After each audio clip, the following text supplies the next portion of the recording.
One of the greatest cinematic films is undeniably The Godfather. The movie is a crime masterpiece, but while most people can remember the unforgettable characters, very few remember the secrets and real-life mob drama that happened behind the scenes. The question now is, what truly happened during the production of the movie? Let's explore 20 weird facts that you didn't know about The Godfather. Number 20. The studio hated Marlon Brando. Yes, you heard that right. One of the most loved characters in The Godfather was not initially supposed to be in the film. The executives at Paramount were firmly opposed to casting Marlon Brando as Vito Corleone. Their reason for not wanting to cast him was that he came from a string of flops. From One-Eyed Jacks to Mutiny on the Bounty to Burn, it just appeared as if all his movies were never going to make headway.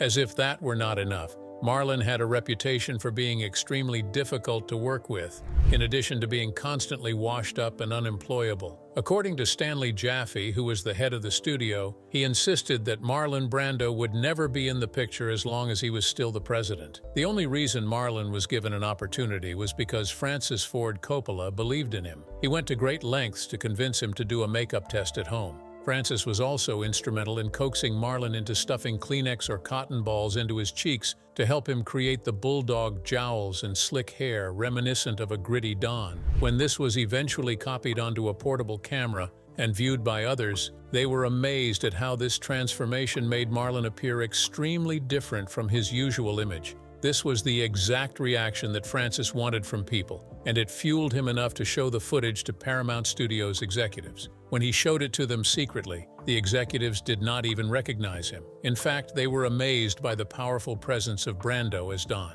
They all came together and finally agreed to cast him, but under a strict condition that he would only work for free. That meant that he won't receive any upfront salary. He also had to post a $1 million bond to ensure that he wouldn't disrupt production. And finally, he would have to submit to the screen test. That gamble that Francis did was one of the things that set Marlon up for success. He later went on to win Best Actor for the role. Number 19. The horsehead was real.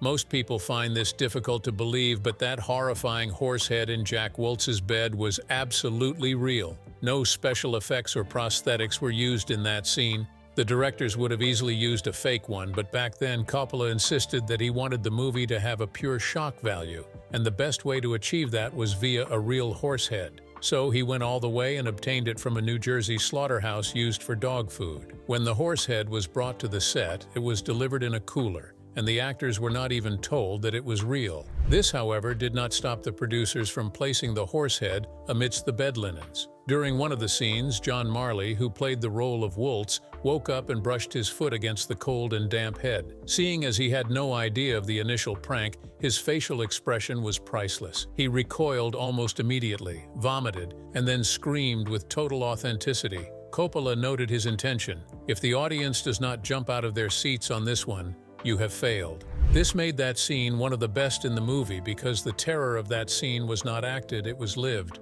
and the organic fear generated from there radiated throughout the scene. That particular realness caused a huge transformation in the scene forever. This did not just work, it gave a whole new definition to cinematic cold-blooded intimidation. Number 18. The mob was involved in the making. Before Hollywood even got its first take of this legendary movie, The Godfather had already gotten itself tangled up with real mob politics.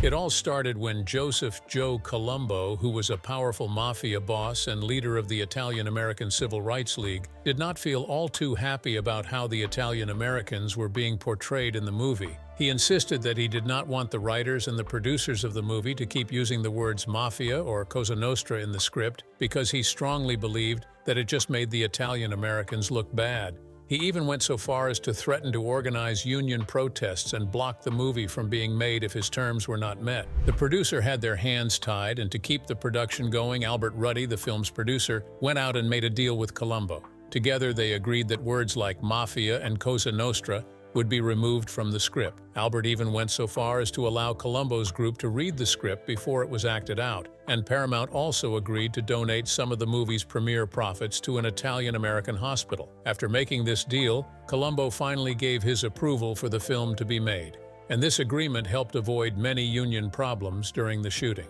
People did not question Albert's actions or how easily he gave in. because back then, everyone knew just how powerful Columbo was. In fact, during one of his rallies, over 50,000 people attended. This just went to show how much power he had even in the entertainment industry.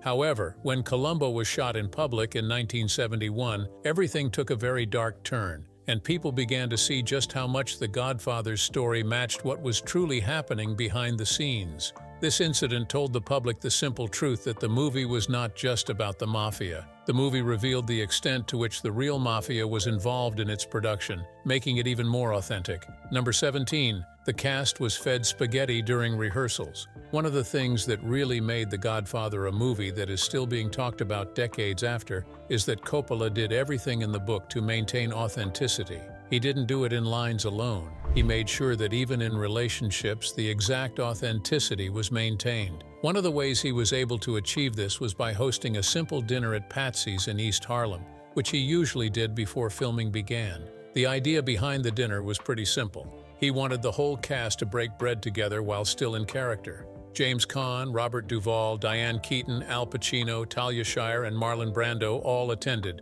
dressed and behaving as their Corleone roles. While the food, which was usually pasta, was being passed around, every actor stayed in character. But they did much more than that. While they stayed in character, they also improvised dialogue and built familial dynamics. In an interview, Robert recalled how Marlon would usually command the table, saying, "Every time Marlon looked away, I would make an impression."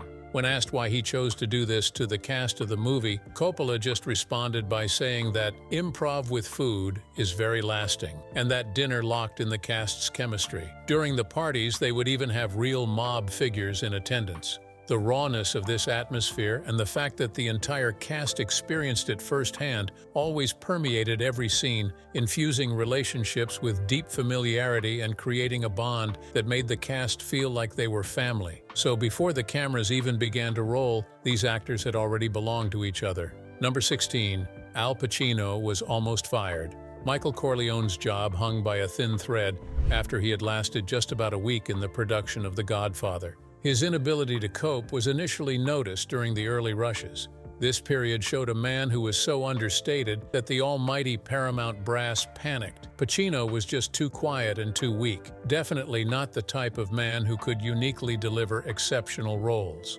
The executives of the studio were convinced that he lacked the charisma needed for that role, and they immediately demanded that he be recast. Some of the people considered for the role were Ryan O'Neal, Robert Redford, and Warren Beatty. However, this decision to have Pacino thrown off the set was not uniform because research shows that the whole team later had a very tense meeting. Unfortunately, during that meeting, Coppola laid it bare for everyone by telling them that Pacino wasn't cutting it. To further buttress his point, he urged everyone, including the actor, to watch the early footage of the movie. When asked, Pacino said that he recalled thinking that the scenes were not spectacular, but he insisted that that is what he wanted. He didn't want to stand out. This made Coppola sense that there may be more potential than he initially thought, so he pulled a very dramatic move.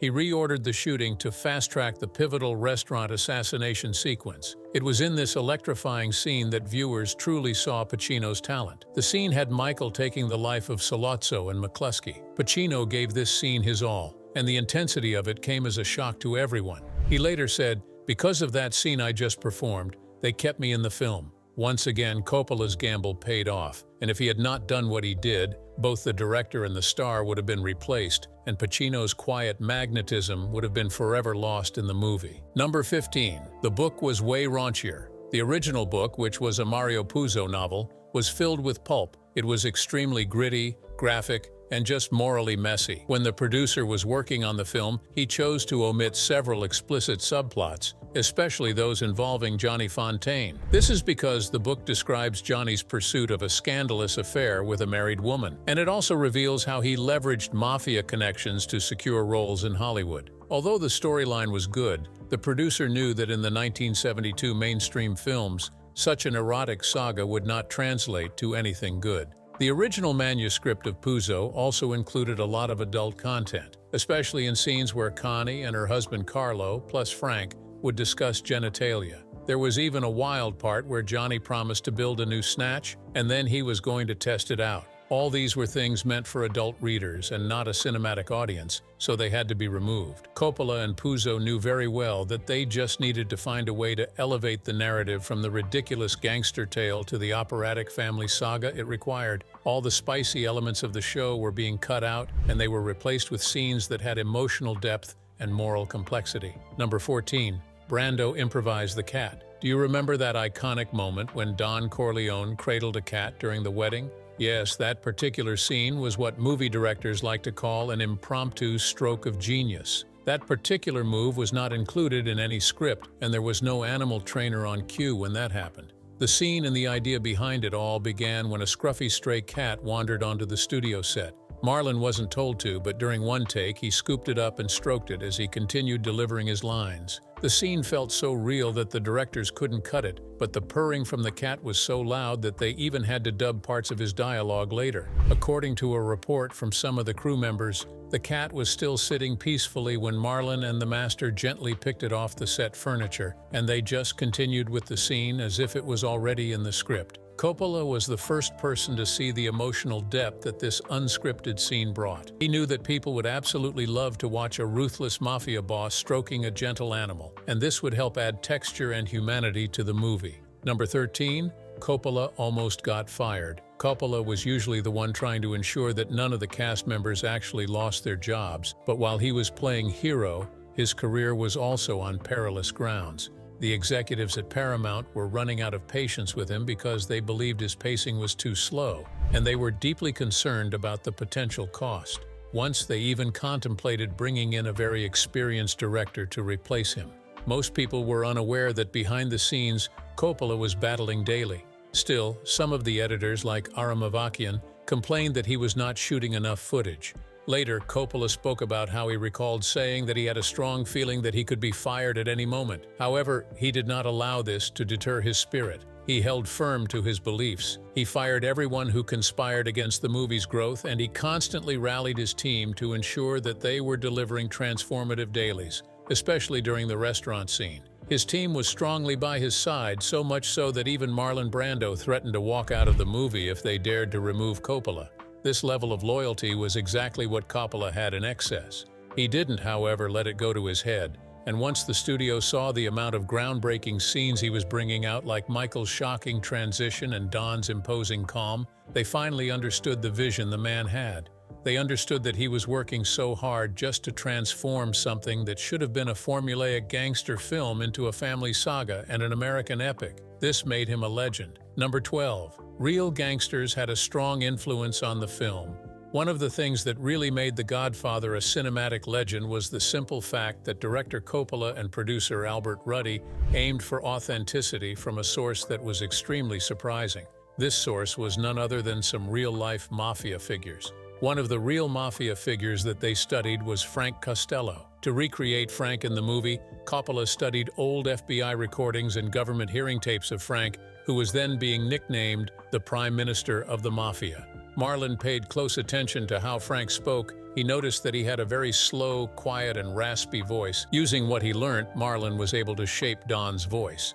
The success that he achieved with this made it possible for his character to feel so much more real and different from the loud and over-the-top gangsters that are usually seen in movies. It didn't stop there, though. During the filming of the film, things became extremely interesting when real mobsters began visiting the set. According to a crew member, during one of their shootings, a crime boss named Russ Bufalino sent two men to meet Marlon, but the visit was not to hurt him. Marlon even joked that one of them looked like a rat and the other was huge. The two men who were sent only came to tell Marlon that he was doing a good job. In their words, "Hi Marlo, you are a great actor." Marlon spoke about how weird, strange, and powerful this was to him. He was a fake criminal being complimented by a real one, which meant that he was definitely doing something right. This boost in confidence helped him act better and made the movie feel much more authentic. Number 11.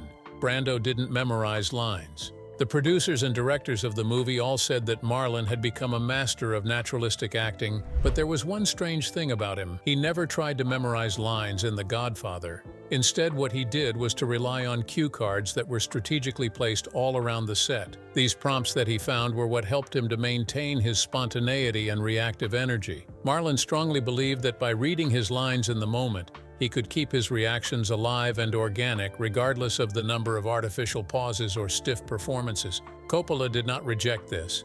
In fact, he even endorsed the approach and encouraged it, knowing full well that the result of such a method would be subtle authenticity. Marlon's method meant that he would respond naturally rather than reciting previously memorized speeches. The effect of this made all of Marlon's performances feel very effortless, compelling, and ever-present. Number 10. The oranges meant death. This is something that only true fans of The Godfather knew. Every time you saw oranges, it simply meant that death was somewhere in the air, lurking. The clues were scattered around the movie, from Vito buying oranges at the market just before he was ambushed to the bowl of fruit on Jack Woltz's dining table before the infamous horsehead scene. However, this was not the original plan. Initially, the production designer Dean Tavoularis chose oranges because they added a visually striking pop against the film's muted palette. He said that for a movie with a dark tone, oranges would make a very nice contrast. When Coppola realized the pattern, he turned it into a thematic motif and used it to convey a message to the audience about impending doom. As time passed, most fans realized what was happening and came to love it. Number 9. Studio wanted to set it in the 1970s. Initially, Paramount wanted The Godfather to be set with bell-bottoms, wood-panel station wagons, and disco vibes. This event led to a huge argument with Coppola because they badly wanted to adapt Mario Puzo's novel in its proper 40s and 50s era. They didn't like any of that contemporary 70s show. Their reason for doing this was that they wanted to cut costs on their costumes, sets, and vintage props. This did not sit well with Coppola, who was strongly behind Mario's vision, arguing that the Corleone saga's emotional core required nothing less than a period setting.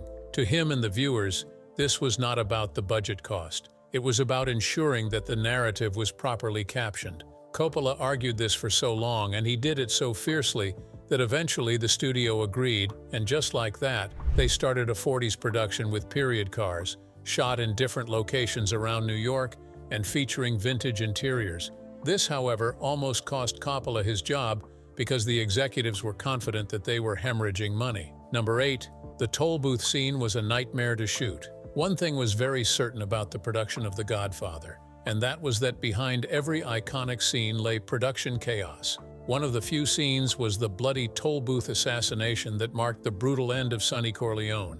To be able to imitate 1,000 bullet strikes properly, James Caan had to wear over 100 tiny explosive charges. These charges were placed at very strategic locations on his clothing, and they were meant to mimic a gunshot hit. James once said that the explosive going off felt like he was being punched all over, and if any of his hands had at any point covered a squib, it would have definitely left a hole in him. To capture every single scene accurately, they had to film for 3 whole days, which had already exceeded the initially budgeted 1 or 2 days.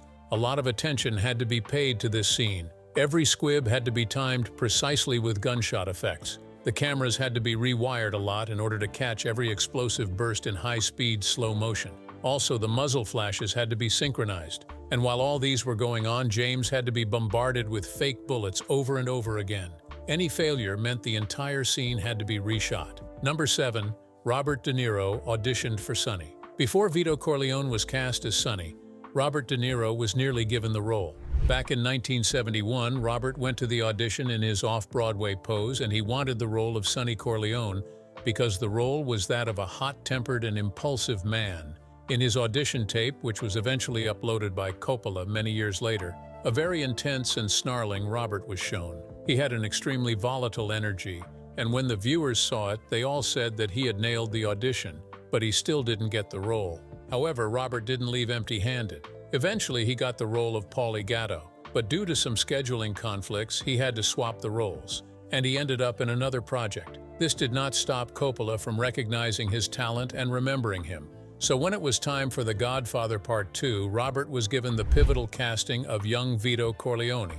Number 6. Brando refused his Oscar. Marlon Brando did an amazing job on The Godfather, so much so that he eventually won Best Actor for the movie on 27th of March, 1973, but surprisingly, he never showed up to get the award. Instead, he sent a 26-year-old Apache activist by the name of Sachin Littlefeather. The most shocking part was that this man was not coming to accept the award. He was coming to decline it. After declining the award, the public was made aware that this was a protest of Hollywood's treatment of Native Americans and the Wounded Knee standoff. Sachin didn't say much, but as he spoke, boos and cheers filled the hall. It was even reported that John Wayne had to be restrained from confronting her. The consequences of this action was that Sachin was blacklisted from so many opportunities. However, in 2022, the Academy formally apologized to her, and they even went as far as acknowledging the immense mistreatment she had gone through, and they finally honored her bravery. Marlon was not dramatic with his actions.